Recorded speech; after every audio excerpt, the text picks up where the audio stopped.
Bonjour à tous et soyez les bienvenus dans cette vidéo. Ok, donc aujourd'hui nous allons faire une petite vidéo hors série.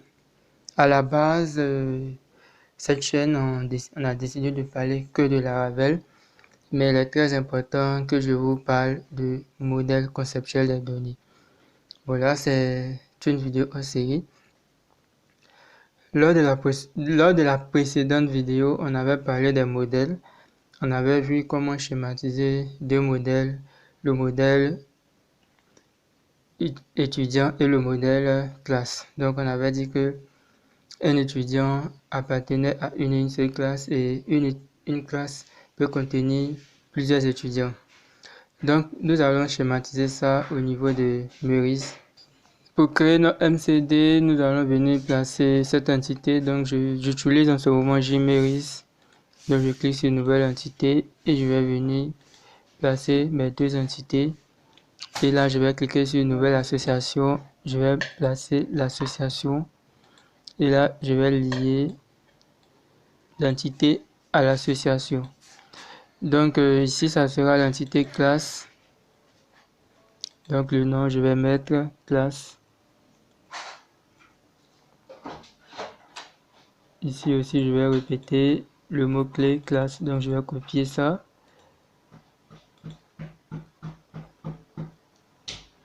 Voilà.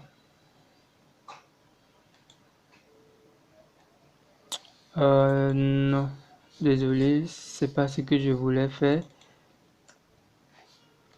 C'est plutôt l'entité. Je fais deux clics dessus. Donc on aura la classe, l'entité classe. Et le code de l'entité, ça sera classe. Voilà, donc on va ajouter un identifiant, ça sera ID, tout simplement. Ça sera ID classe.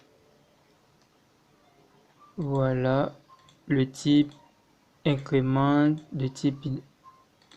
Voilà, et on va rajouter une autre propriété qui sera le libellé. Voilà, ça sera un varchar.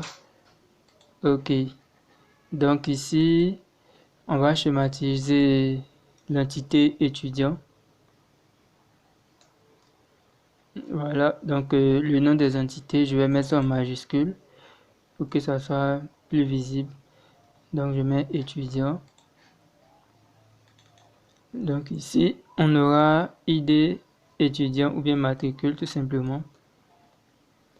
Matricule, bon, on suppose que c'est l'identifiant de l'étudiant, donc on va mettre ID étudiant. Je vais pas mettre matricule, je vais mettre ID étudiant. Ok, auto-incrément, identifiant. Voilà, donc l'étudiant, il a un nom de type varchar et il y a un prénom. Donc je mets la propriété prénom. Bon, on s'en fout de la taille, hein. Voilà, donc on va mettre une association. Donc l'association, on va utiliser le verbe appartenir. Tout simplement. Et je vais répéter ça ici aussi. Appartenir. Voilà. Donc on va dire un étudiant appartient à une et une seule classe. Donc on va mettre la cardinalité 1, et une classe peut contenir 0 ou plus, non, 1 ou plusieurs étudiants. Donc on va plutôt mettre un N. Donc vous voyez un peu, voici un peu la schématisation voici un peu la représentation du modèle conceptuel des données de côté Meurice. Voilà, donc c'était juste pour que vous puissiez avoir un esprit. En fait, en réalité, c'est que dans un projet Laravel, il faut absolument modéliser votre base de données avant de commencer à schématiser. Donc, si vous êtes à l'aise avec Meurice, pensez toujours à modéliser. Comme ça, quand vous allez travailler au niveau des modèles, vous sauriez où mettre la fonction asMany ou la fonction belong_to.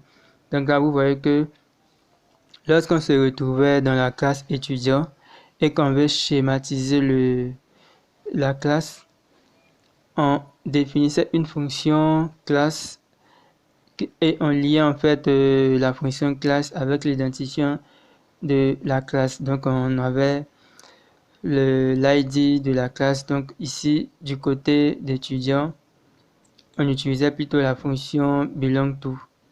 Et du côté de classe, on utilisait plutôt la fonction as many. Bon, as many, ça veut dire beaucoup. Many, c'est beaucoup en anglais. Donc vous voyez que du côté de l'entité classe, on a la cardinalité forte.